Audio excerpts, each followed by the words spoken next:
What's up mga kahamal? Good morning mga kahamal, no? Siyempre, nantok pa tayo mga kahamal, pero meron tayong obligasyon as a family, haligi ng tahanan mga kahamal, no? Siyempre mga kahamal, kahit meron pa tayong mga muta-muta dyan or else mga kahamal sa mata, barado pa yung mga mata natin. Siyempre, unahin nating magsaing mga kahamal ng agahan ni Bulilit ang pagbao ni Commander mga kahamal or ni Mrs. ko mga kahamal. Yan yung commander kong tapang masyado mga kahamal. Okay, siyempre mag-prepare na tayo mga kahamal. O, tingnan nyo naman ang ng sunset mga kahamal. Ang morning talaga yan mga kahamal. Siyempre mga kahamal, okay?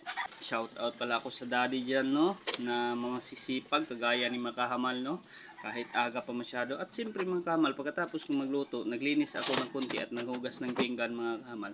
At pagkatapos ko mga kahamal, lumabas ako para lagyan ko ng pagkain yung mga alaga kong chicken mga kahamal. Look at that mga kahamal, yung malaki kong mga alaga mga kahamal. Oh, siyempre ang purpose niyan is hamal talaga. Kain mga kahamal, right? Okay. Pagkatapos nakapisa na yung chicken ko na mga kahamal, mother ng mga manok ko. Siyempre, lagyan natin ng pagkain yan mga kahamal, right? Para naman sa ganun mga kahamal, mabilis lumaki yung mga alaga natin mga kahamal na bagong pisa na manok mga kahamal, or chicks mga kahamal, maliit na chicken, okay. At pagkatapos ko nga maglagay ng pagkain ng mga manok mga kahamal, punta na agad sa ako sa rep mga kahamal para magluto talaga ng favorito ng little boy mga kahamal. Little boy ko mga kahamal, right? Look at that mga kahamal, yung favorito niya talaga every morning mga kahamal. Kung walang hotdog, egg lang, sapat na yun sa kanya. Mga kahamal, siyempre meron tayong hotdog, slice natin ng maliit mga kahamal, siguro yung medya lang mga kahamal, no? Medya yan yung nagpapasaya sa kanya pag morning mga kahamal. Favorite niya yan mga kahamal, tingnan nyo mamaya mga kahamal kung gaano kasaya siya mga kahamal sa pagkain yan mga kahamal sa morning breakfast niya mga kahamal.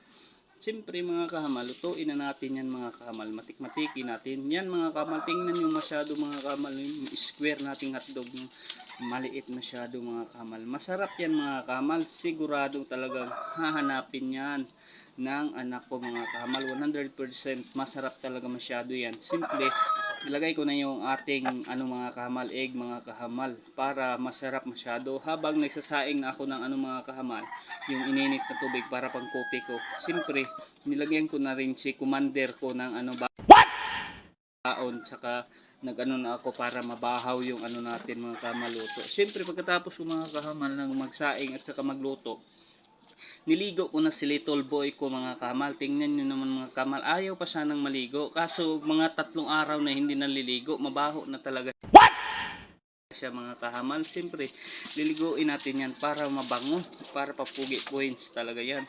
Siyempre mga kahamal, ganyan dapat tayong mga daddy mga kahamal, mga papa. Priority talaga natin yung anak natin. Kasi yan yung nagpapasaya, nagpawala ng pagod. Sana all. Mga kahamal, yan yung nagpapalakas sa atin. At siyempre pagkatapos maligo ni little boy ko mga kahamal, ako na naman, tingnan nyo, pugi points na tayo dyan mga kahamal. Press na press tayo sa morning natin mga kahamal, kasi mayroon tayong bakbakan daw mamaya mga kahamal. Siyempre mga kahamal, diet tayo, coffee lang tayo mga kahamal, pure Nescafe Classic, right mga kahamal. Siyempre yan na yung ko, agahan ko mga kahamal, kasi nag-diet ako ngayon, kasi lumubo na talaga ako mga kahamal, right? Okay, prepare tayo pa sunset konti mga kahamal, higop-higop tayo ng kopi dyan. Wow, wow ang morning natin mga kahamal, complete. Tingnan nyo si little boy ko mga kahamal, nasarapan talaga siya sa kanyang favoritong egg at saka hotdog. Malaking sumubo yan mga kahamal, goods, diba? Ang saya natin pag nakikita natin masaya anak natin. Siyempre hinatid ko niyo yung hagdanan or mga kahamal, kasi may bakbakan daw kami mga